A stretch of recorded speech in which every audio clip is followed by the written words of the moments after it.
क्या आपने कभी सोचा कि जब दुनिया भर की सरकारों के पास नोट छापने की मशीन है तो ये सरकारें भला ढेर सारा पैसा छाप सबको अमीर क्यों नहीं बना देती?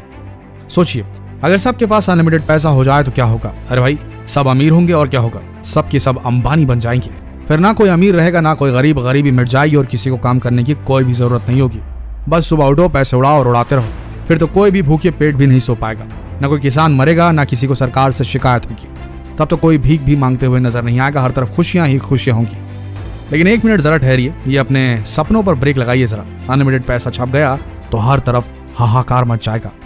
आज हम इसी सवाल से पर्दा उठाकर इसे सुलझाएंगे और इस सवाल को समझने के लिए आपके दिमाग में ये फॉर्मूला बैठ जाना जरूरी है। किसी भी देश की उत्पादन करने की क्षमता, कितने गुड्स हैं उसके पास और कितनी सर्विसेज प्रोवाइड कर सकती है उस देश की जनता। सर्विसेज यानी कि डॉक्टर कंसल्टेशन से लेकर के ऑटो मैन्युफैक्चरिंग तक जितने भी हैं। गुड्स का मतलब दलहन तिलहन से लेकर गोल्ड तक जितने भी एक देश के पास गुड्स और सर्विसेज होते हैं, उतनी ही करेंसी यानी कि मुद्रा उस देश के पास होनी चाहिए। ये है फाइनल फॉर्मूला। किसी देश में उत्पन्न होने वाली गुड्स एंड सर्विसेज की कीमत इक्वल टू देश की मौजूदा मुद्रा।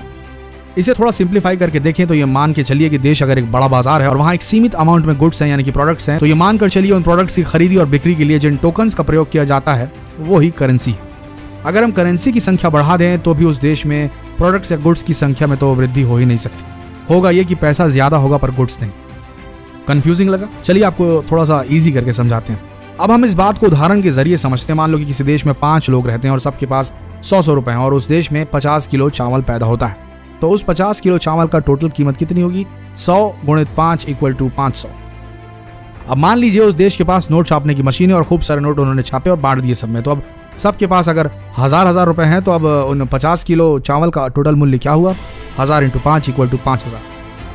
अब उन्हीं 50 किलो चावल की कीमत 500 से 5000 हो गई। ये आपने गौर किया?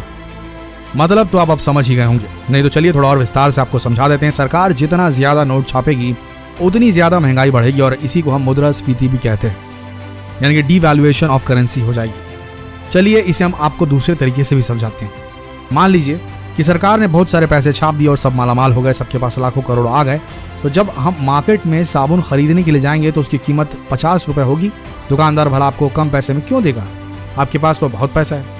अरे भाई, दुकानदार की भी तो लालच बढ़ेगी, धीरे धीरे सबकी कीमत आसमान छूने लगेगी। साबुन से लेकर हर चीज के दाम जो है वो आसमान पर रहेंगे। कच्चे माल से लेकर तैयार माल तक सभी वस्तुएं मिलेंगी, लेकिन दाम थोड़े ज्यादा हो जाएंगे। लेकिन सब जानते हुए भी इतिहास गवाह है कि 2 देशों ने ये बहुत बड़ी गलती की थी। उन्होंने जरूरत से ज्यादा पैसा छापा था, ये सोचकर कि इससे गरीबी मिट सकती है। उन 2 देशों में से पहला देश है जर्मनी। प्रथम विश्व युद्ध के बाद जर्मनी की अर्थव्यवस्था चरमरा गई थी। युद्ध की जरूरतें पूरी करने के लिए जर्मनी ने बहुत सारे देशों से कर्ज लिया था, मगर युद्ध में हुई हार के बाद वह कर्ज नहीं चुका पाए। जर्मनी ने सोचा कि हम खूब सारा पैसा छापकर अपना कर्ज उतार देंगे। बस फिर क्या था, जर्मनी ने यही किया और उन्होंने अनलिमिटेड अमाउंट में पैसा छापा और फिर नतीजा यह हुआ कि वहां की मुद्रा का डीवैल्यूएशन, अवमूल्यन हो गया और वहां की महंगाई आसमान छूने लगी। दूसरा है जिम्बाब्वे। बहुत साल पहले जिम्बाब्वे ने भी जर्मनी जैसी गलती की और बहुत सारी करेंसी छाप दी, जिसका नतीजा हुआ कि वहां की मुद्रा का अवमूल्यन यानी कि डीवैल्यूएशन हो गया, हजारों गुना बढ़ गया जिससे।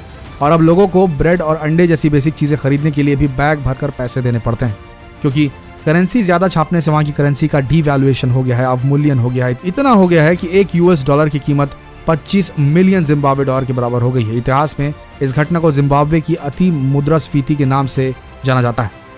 तो दोस्तों, क्या आप समझ गए कि आप जितने नोट छापेंगे उतने ही आपको महंगाई का सामना करना पड़ेगा और ऐसा करने से उस देश का आसमान छूता हुआ स्टॉक मार्केट भी जमीन पर आ जाएगा। करेंसी नोट जो हम यूज करते हैं उनकी अपनी कोई कीमत नहीं होती, उनकी सिर्फ एक्सचेंज वैल्यू होती है कि कितने सामान के बदले आप उस नोट को देते हैं, और इसलिए इसे लीगल टेंडर भी कहा जाता है। जैसा आप कानून द्वारा ऑथराइज्ड हैं कि आप किसी भी गुड्स या सर्विसेज के बदले उस नोट को एक्सचेंज कर सकते हैं। किसी भी देश में कितनी करेंसी प्रिंट करनी है ये तो खुद देश की सेंट्रल बैंक, उस देश की GDP, राजकोषीय घनत्व, विकास दर जैसे कई कारकों को ध्यान में रखकर तैयार किया जाता है। इस तरह से अनलिमिटेड पैसा नहीं छापा जा सकता। भारत में RBI तय करती है कि कब और कितनी करेंसी प्रिंट करनी है। चलिए अब जानते हैं कि पैसे छपते हैं कहाँ, इनका पेपर कहाँ से आता है, इनका क्या कैसे होता है। तो सबसे पहला है, पैसे का पेपर कहाँ तैयार होता है। भारतीय पैसों का पेपर ज्यादातर दुनिया के 4 देशों में होता है। इन देशों में पेपर बनाने की आधुनिक मशीनें, तो चलिए जानते हैं वो कौन से देश हैं। पहला अमेरिका का पोर्टल, दूसरा फ्रांस का अर्जो विगिस, तीसरा स्वीडन और चौथा लुसेंटल पेपर फैब्रिक। हमारे देश में पैसा छापने की मशीन कहाँ है? पैसा बनाने की मशीन MP के देवास, दूसरा मैसूर, तीसरा सालबोनी, चौथा नासिक में है। देवास में नोट की स्याही और 10, 50, 500 के नोट छापे जाते हैं। मैसूर में 2000 के नोट छपते हैं। आपको बता दें कि देवास में एक साल में 265 करोड़ रुपए के नोट छपते हैं। इसके अलावा हमारे देश में एक पेपर मिल, 4 बैंक नोट प्रेस और 4 टकसाल मिल है। टकसाल मिल देश के 4 शहरों में, जिनमें मुंबई, हैदराबाद, कोलकाता, नोएडा शामिल है, वहां पर है।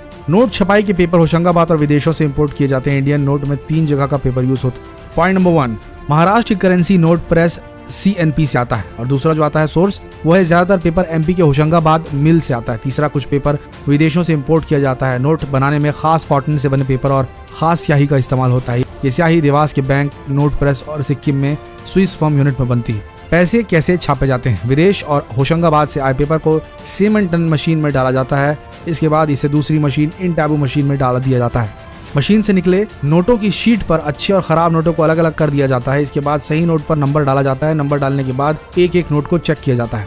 खराब नोटों का क्या करते हैं? जब नोट खराब हो जाते हैं तो उन्हें बैंक में जमा करवा दिया जाता है। बैंक उन नोटों को मुख्य कार्यालय में भेज देता है। वहाँ उनकी जांच होती है और उनकी जगह नए नोटों को छाप दिया जाता है। पैसे हम तक कैसे पहुँचते हैं? इंडियन रिजर्व बैंक के देश में 18 ऑफिसेस हैं। अहमदाबाद, बेंगलुरु, बेलापुर, चेन्नई, चंडीगढ़, भोपाल, जयपुर, हैदराबाद, गुवाहाटी, कोलकाता, कानपुर, जम्मू, मुंबई, नागपुर, पटना, तिरुवनंतपुरम, भुवनेश्वर, लखनऊ। सबसे पहले नोट इन ऑफिसेस में पहुंचते हैं। इसके बाद अलग अलग बैंकों में भेज दिए जाते हैं। तो आशा करते हैं आज आपको करेंसी से जुड़ी वो हर जानकारी मिल गई होगी जिसे आप अभी तक खोजा करते थे। आशा करते हैं वीडियो आप सबको पसंद आई होगी। इस वीडियो की जानकारी अपने तक सीमित न रखें। अपने फ्रेंड्स, फैमिली, रिलेटिव्स में इस वीडियो को शेयर करना बिल्कुल न भूलें। धन्यवाद।